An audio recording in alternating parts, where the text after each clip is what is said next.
හරි. අපි අද කතා කරන්න යන්නේ අපේ වටපිටාවේ සිදුවෙන හැම චලිතයක්ම පාලනය කරන නොපිනෙන නීති මාලාවක් ගැන. අපි දකින අපිට දැනෙන හැම චලනයක් පිටුපසම හරිම පුදුමාකාර විද්‍යාත්මක පසුබිමක් හැංගිලා තියෙනවා. කවදා හරි කල්පනා කරලා තියෙනවද අහසට යන දැවැන්ත රොකට් එකක් උඩට යන්නේ කොහොමද කියලා? එහෙමත් නැත්නම් පුංචි කාර් එකක් තල්ලු කරනවට වඩා ලොකු ට්‍රක් එකක් තල්ලු කරන්න අමාරුයි කියලා.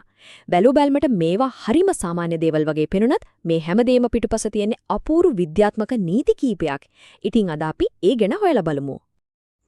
මේ ගමනේදී අපි ප්‍රධාන වශයෙන්ම කතා කරන්නේ නිව්ටන්ගේ දෙවන නියමය F = ma සූත්‍රය. ඊට පස්සේ නිව්ටන්ගේ තුන්වන නියමය සහ ඒවායේ ප්‍රායෝගික උදාහරණ ගැන. අන්තිමට අපි මුළු කතාවම සාරාංශගත කරමු. හරි. අපි අපේ පළවෙනි මාතෘකාවට යමු. ඒ තමයි නිව්ටන්ගේ දෙවන නියමය. විද්‍යාලෝකයේ දැවැන්තයෙකු වුණු අයිසෙක් නිව්ටන් හොයාගත්ත මේ දෙවන නියමයෙන් කියවෙන්නේ මොකද්ද? හරිම සරලයි. යම්කිසි වස්තුවක ඇතිවන ත්වරණය, ඒ කියන්නේ වේගය වැඩි වීමේ ශීඝ්‍රතාවය, ඒකට යොදලා අසමතුලිත බලයට අනුලෝමව සමානුපාතික වෙනවා. ඒ වගේම ඒ වස්තුවේ ස්කන්ධයට ප්‍රතිලෝමව සමානුපාතික වෙනවා.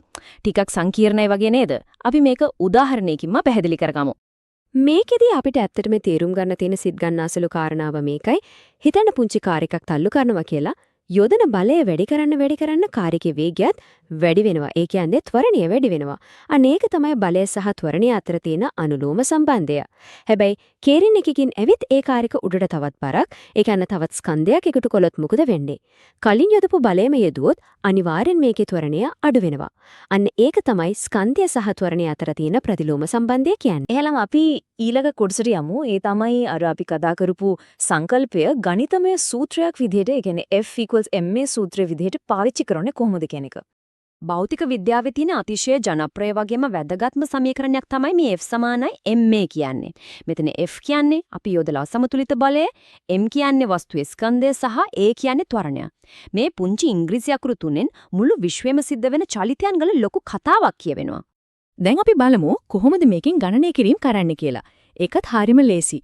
උදාහරණයක් විදිහට හිතමු කිලෝග්‍රෑම් 3ක ස්කන්ධයක් තියෙනවා කියලා. ඒකට තත්පරයට මීටර් 2ක ත්වරණයක් දෙන්න ඕනේ. එහෙනම් කොච්චර බලයක් යොදන්න ඕනද? අපේ සූත්‍රයට අනුව F = 3 ගුණ කිරීම 2. ඒ කියන්නේ නිව්ටන් 6ක බලයක් අවශ්‍ය වෙනවා. මේ විදිහටම ඕනෑම අගයෙන් දෙකක් දන්නව නම් අනිත් අගය හොයාගන්න එක ඉතාමත් සරලයි. අපි තවත් නිශ්චිත උදාහරණයක් අරගෙනම බලමුකෝ. කිලෝග්‍රෑම් 5ක ස්කන්ධයකට තප්පරයට මීටර් 2ක ත්වරණයක් දෙන්න කොච්චර බලයක් ඕනේද?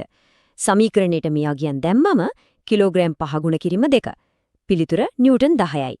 මේකෙන් අපිට පේනව ගණිතයේ කොච්චර අපූර්වට මේ විද්‍යාත්මක සංකල්ප එක්ක බැඳිලා තියෙනවද කියලා. හරි. දැන් අපි හැරමු තුන්වෙනි කොටසට. ඒ තමයි නිව්ටන්ගේ තුන්වෙනි නියමය. මේක නම් විශ්වයේ තියෙන හරිම අපූර්ව නීතියක්. සරලවම කිව්වොත් මේක හරියට දෙන දේ තමයි ආපහු ලැබෙන්නේ වගේ නීතියක්. චලිතය ගැන කතා කරද්දී මේ නියමය අපිට අමතක කරන්නම බෑ.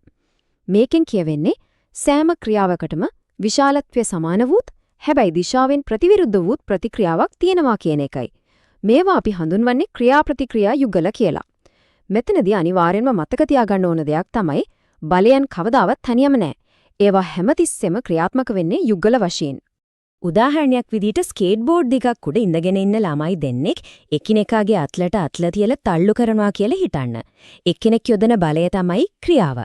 අන්න ඒ වෙලාවෙම අනිත් කෙනාගෙනුත් ඒ හා සමාන බලයක් මුල් කෙනාට ලැබෙනවා. ඒක තමයි ප්‍රතික්‍රියාව. තවත් අපූර්ව උදාහරණයක් තමයි ඔරු පැදීම. අපි හබලෙන් වතුර පිටිපස්සට තල්ලු කරනව නේද?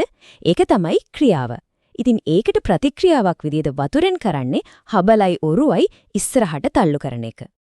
එහෙනම් අපි යමු අපේ හතරවෙනි කොටසට. මේ නියමයන් අපේ එදිනෙදා ජීවිතේදී දකින්න ලැබෙන තවත් අවස්ථා මොනවද කියලා අපි දැන් බලමු. අපි ආරම්භයේදීම අපු ප්‍රශ්නයක් ආයෙත් මතක් කරමු. මේ දැවන්ත රොකට් එකක් ගුරුත්වාකර්ෂණයත් පරදවාගෙන උඩට යන්නේ කොහමද? රොකට් එකේ එන්ජින් එකෙන් ඇතුලේ තියෙන වායුන් ඊටම වේගයෙන් පහළට තල්ලු කරනවා. මේක තමයි ක්‍රියාව. ඉතින් මේකට එරෙහිව ඇතිවන ප්‍රතික්‍රියාව විදිහට ඒ කියන්නේ ඒ පහළට යොදන බලයට සමාන බලයකින් අර වායුන් මගින් රොකට් එක ඉහළට තල්ලු කරනවා. ඔන්න ඕකයි දැවන්ත රොකට්ටුවක් අහසට යන එකේ විද්‍යාත්මක රහස. අපිට මේක ගෙදරදීම උනත් කරලා බලන්න පුළුවන් පුංචි පරිවේෂණයක් තියෙනවා. හුලම් පිරවූ බැලුමක කට අතේ හැරියොත් මොකද වෙන්නේ? පළවෙනි පියවර විදිහට බැලුම ඇතුලේ තියෙන වාතය වේගයෙන් එළියට විදිනවා. ඒක තමයි අපි ක්‍රියාව කියලා හඳුන්වන්නේ. ඊළඟට මොකද වෙන්නේ? දෙවෙනි පියවර, ඒ කියන්නේ ප්‍රතික්‍රියාව විදිහට බැලුම අර වාතයේ පිට වෙන දිශාවට සම්පූර්ණයෙන්ම විරුද්ධ දිශාවට වේගයෙන් ගමන් කරනවා. බැලුමක් සිරස් අතට තියලා කැටරියොත් වාතය පහළට පිටවන එක ක්‍රියාව වෙනකොට බැලුම උඩට යන එක ප්‍රතික්‍රියාව වෙනවා.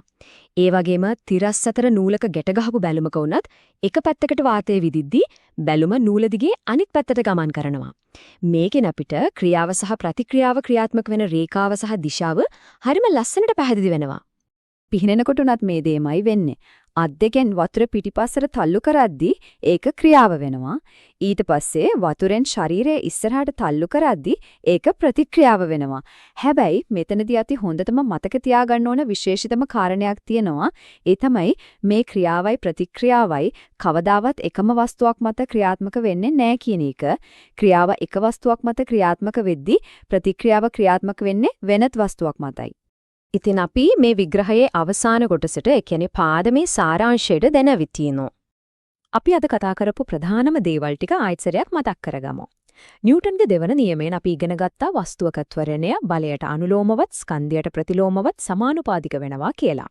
ඒක අපි F = ma කියන සූත්‍රයෙන් ගණනය කරන විදිහත් බැලුවා. ඊට පස්සේ නිව්ටන්ගේ තුන්වන නියමයෙන් අපි දැක්කා සෑම ක්‍රියාවකටම සමාන හා ප්‍රතිවිරුද්ධ ප්‍රතික්‍රියාවක් තියෙනවා කියන එකත්, බලයන් හැම වෙලේම යුගල වශයෙන් පවතිනවා කියන එකත්. දැන් මොහොතකට කල්පනා කරලා බලන්න අපේ වටපිටාවේ තවත් කොයිලගේ තැන්වල මේ නොපෙනෙන ක්‍රියා සහ ප්‍රතික්‍රියා යුගල හැංගිලා ඇද්ද? ඇවිදිද්දි, බයිසිකල් පදිද්දි, එහෙමත් නැත්නම් බෝලයකට ගහද්දි මේ නියමයන් කොහොමද වැඩ කරන්නේ කියලා පොඩ්ඩක් විමසිලිමත් වෙන්න. මොකද භෞතික විද්‍යාව කියන්නේ නිකම්ම පොතක තියෙන સિદ્ધාන්ත ටිකක් නෙවෙයි. ඒක අපේ දිනදා ජීවිතයත් එක්කම බැඳුණු අපූර්ව සජීවී ක්‍රියාවලියක්. වයස අවුරුදු 14ක සිසුන් වෙනුවෙන් විශේෂයෙන්ම සකස් කළ මේ විග්‍රහය අපි මෙතනින් නිමා කරනවා. මේ අපූර්ව විද්‍යාත්මක නීති ගණ අලුත් යමක් ඉගෙන ගන්න ඇති කියලා අපි විශ්වාස කරනවා.